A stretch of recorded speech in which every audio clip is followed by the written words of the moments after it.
Au nom du Père et du Fils et du Saint-Esprit. Amen. Nous sommes là pour la Lectio Divina aujourd'hui, le 14 septembre, et nous célébrons aujourd'hui la fête de la Croix glorieuse. Une grande fête très importante pour nous. Nous célébrons la Croix glorieuse. Ça veut dire la croix qui nous a apporté le salut, qui a apporté notre Sauveur. Elle a porté notre Sauveur, mais elle nous a apporté le salut. Et pour cela, nous célébrons la fête de la Croix glorieuse. Et la première lecture d'aujourd'hui de cette Lectio Divina, c'est Nombre, du livre des Nombres, chapitre 21. En chemin, le peuple perdit patience. Il parla contre Dieu et contre Moïse. Pourquoi nous avez-vous fait monter d'Égypte pour mourir en ce désert? Car il n'y a ni pain ni eau. Nous sommes excédés de cette nourriture de famine. Dieu envoya alors contre le peuple des serpents brûlants, dont la morsure fit périr beaucoup de monde en Israël. Le peuple vint dire à Moïse, nous avons péché en parlant contre le Seigneur et contre toi. Intercède auprès du Seigneur pour qu'il éloigne de nous ces serpents.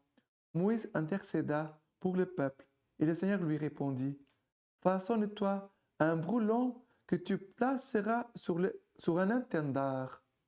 Quiconque aura été mordu et le regardera restera en vie.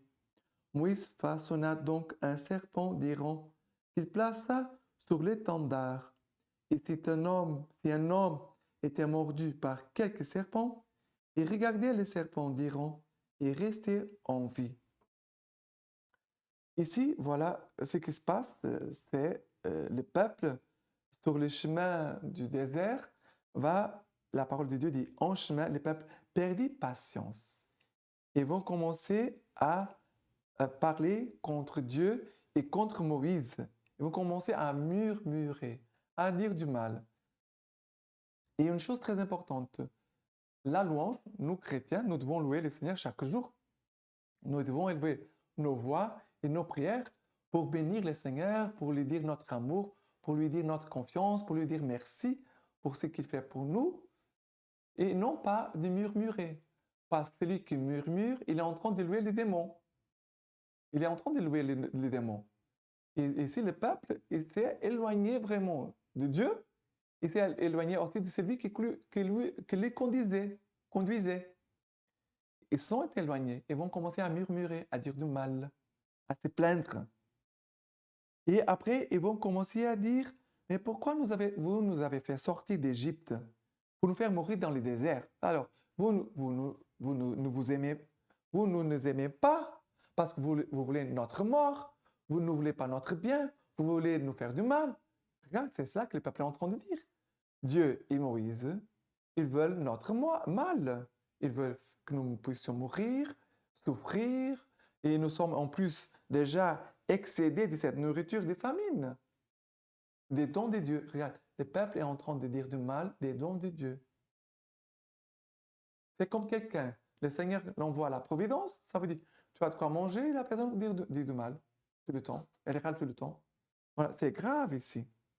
Et après, regardez, Dieu ne vient pas pour punir le peuple, pour le faire mourir. Dieu n'est pas méchant, mais Dieu veut nous éduquer.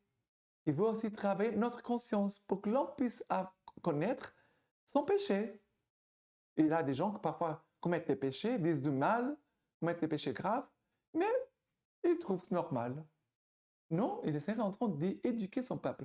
C'est pour ça que les serpents-là, qui vont mordre le peuple, ils vont mourir, c'est pour les éduquer, pour les faire avancer dans leur conversion et dans leur foi et dans leur connaissance de Dieu. Et voyez que le peuple après va parler avec Moïse. Le peuple a supplié celui que le Seigneur avait confié, à qui Dieu avait confié son peuple. Ils vont demande le Seigneur, demande au Seigneur pour qu'il éloigne de nous les serpents. Et Moïse va prier. Moïse, vraiment, c'est un homme humble. Il ne garde pas le mal dans son cœur. Et Moïse veut le bien du peuple, veut le salut du peuple, ne veut pas la mort. En fait, ici, en voyant Moïse, on voit aussi l'action de Dieu, on voit vraiment l'amour de Dieu. Moi, je contemple l'amour de Dieu ici. Et le Seigneur va dire, façonne-toi un brûlant, ça veut dire que tu vas faire un serpent d'Iran, tu vas le mettre sur un étendard. Et celui qui a été mort va regarder le serpent d'Iran, il va être guéri. Ça veut dire, quand on regarde Jésus, on croit, on voit aussi notre péché. Parce que le peuple ici, il regarde les serpents, il va se rappeler, ah, les serpents sont là à cause de notre péché.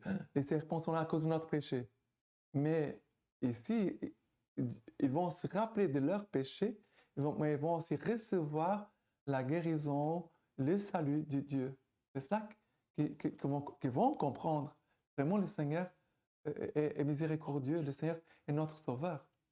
Et ici, on voit déjà la préfiguration de la passion et de la mort de Jésus sur la croix. Déjà ici, on trouve une figure, préfiguration de ce que sera la passion et aussi la résurrection parce que Jésus, par sa croix, nous a donné la vie et le pardon de nos péchés et la vie éternelle. OK? Maintenant, le psaume d'aujourd'hui, c'est le psaume 78. Le psaume 78. Nous l'avons entendu et connu. Nos pères nous l'ont raconté. Nous ne le tairons pas à leurs enfants. Les titres du Seigneur et sa puissance. Quand il les massacrait, il les cherchait, il revenait, s'empressait près de lui. Il se souvenait, Dieu leur rocher, Dieu le Très-Haut leur Rédempteur.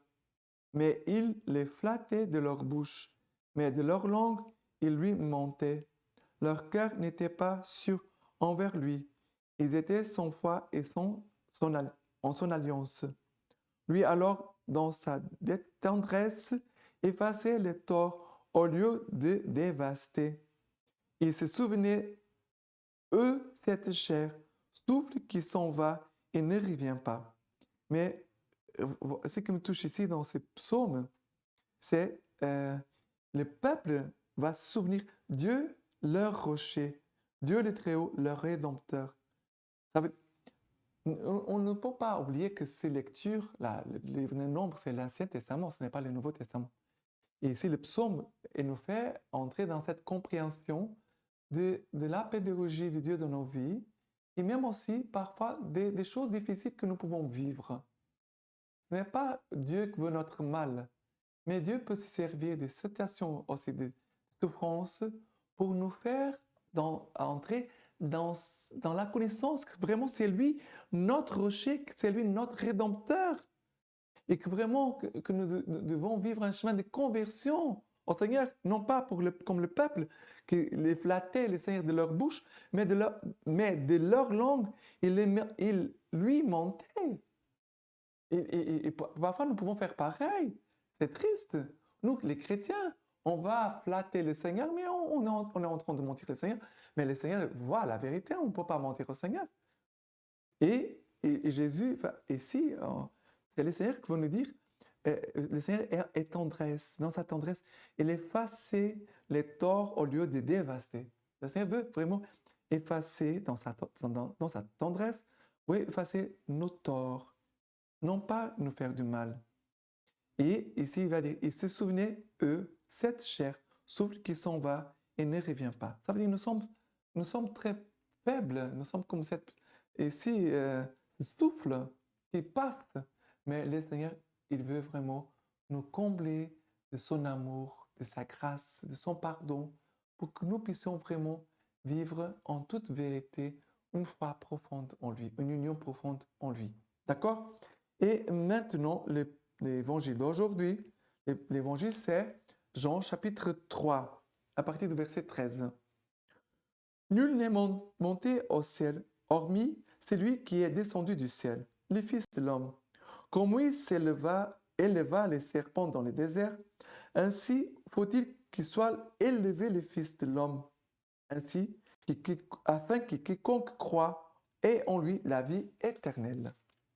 Car Dieu a tant aimé le monde qu'il a donné son Fils, l'unique engendré, afin que quiconque croit en lui ne se perde pas, mais est la vie éternelle.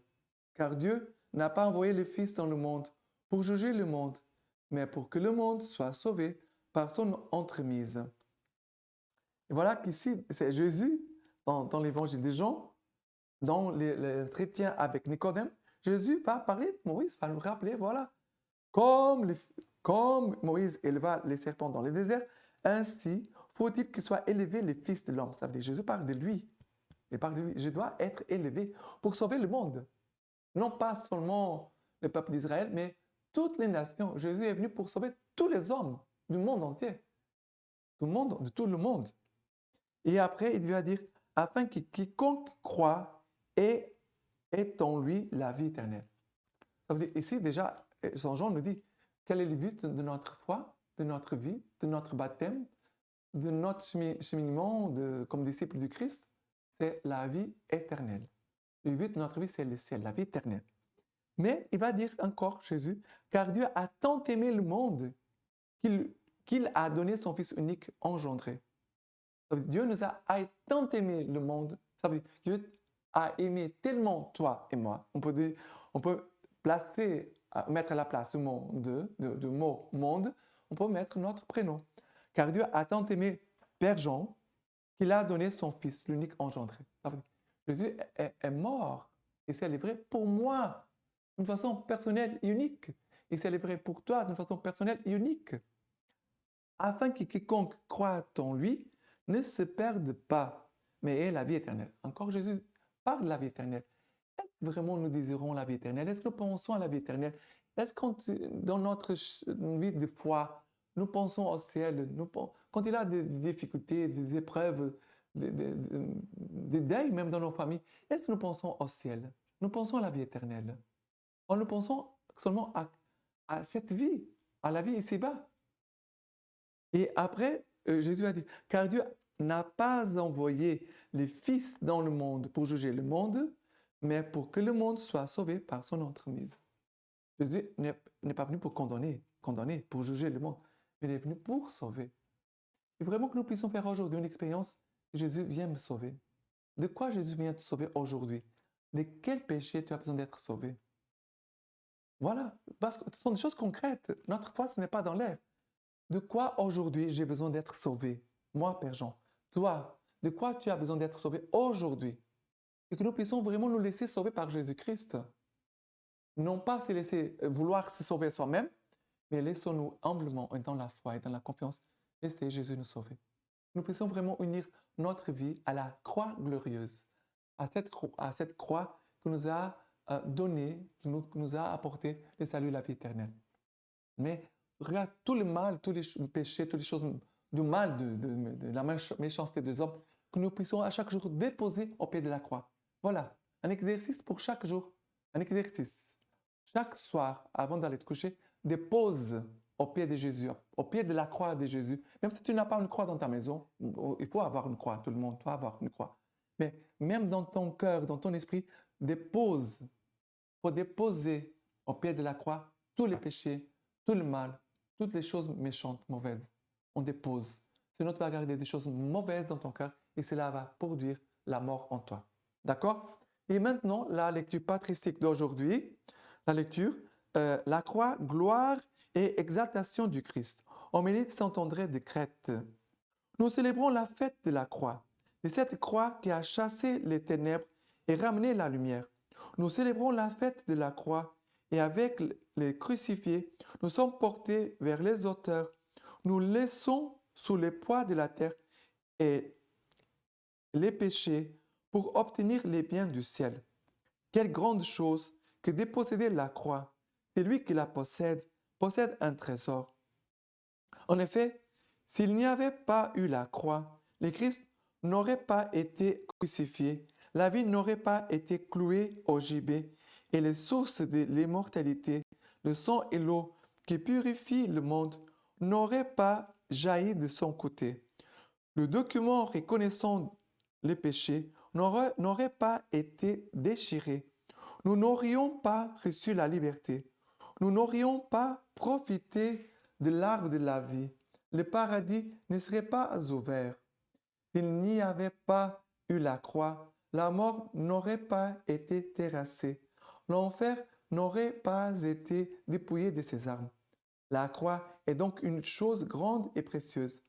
Grande, parce qu'elle a produit de nombreux biens, et d'autant plus nombreux que les miracles et les souffrances du Christ ont triomphé davantage. C'est une chose précieuse, parce que la croix est à la fois la souffrance et le trophée de Dieu. Elle est sa souffrance, parce que c'est sur elle qu'il est mort volontairement. Elle est son trophée, parce que le diable y a été blessé et vaincu, et la mort y a été vaincue avec lui. Les verrous de l'enfer y ont été brisés, et la croix est devenue le salut du monde entier. La croix est appelée la gloire du Christ et son exaltation. On voit en elle la coupe désirée, la récapitulation de tous les supplices que le Christ a endurés pour nous. Que la croix soit la gloire du Christ. Écoute-le nous le dire lui-même. Maintenant, le Fils de l'homme a été glorifié et Dieu a été glorifié en lui. Si Dieu a été glorifié en lui, Dieu en retour lui donnera sa propre gloire. Et encore, toi, Père, glorifie-moi de la gloire que j'avais auprès de toi avant le commencement du monde. Et encore, Père, glorifie ton nom. Alors du ciel vint une voix qui disait, je l'ai glorifié et je le glorifierai encore. Cela désignait la gloire qu'il devait obtenir sur la croix. Que la croix soit aussi l'exaltation du Christ. Tu l'apprends lorsqu'il dit lui-même, quand j'aurai été élevé de terre, j'attirerai à moi tous les hommes. Tu vois la croix est la gloire et l'exaltation du Christ. Maintenant, je vous laisse la bénédiction en cette fête par les mains toutes pures de la Vierge Marie. Que les Tout-Puissants vous bénissent et vous gardent, le Père, le Fils et le Saint-Esprit. Amen.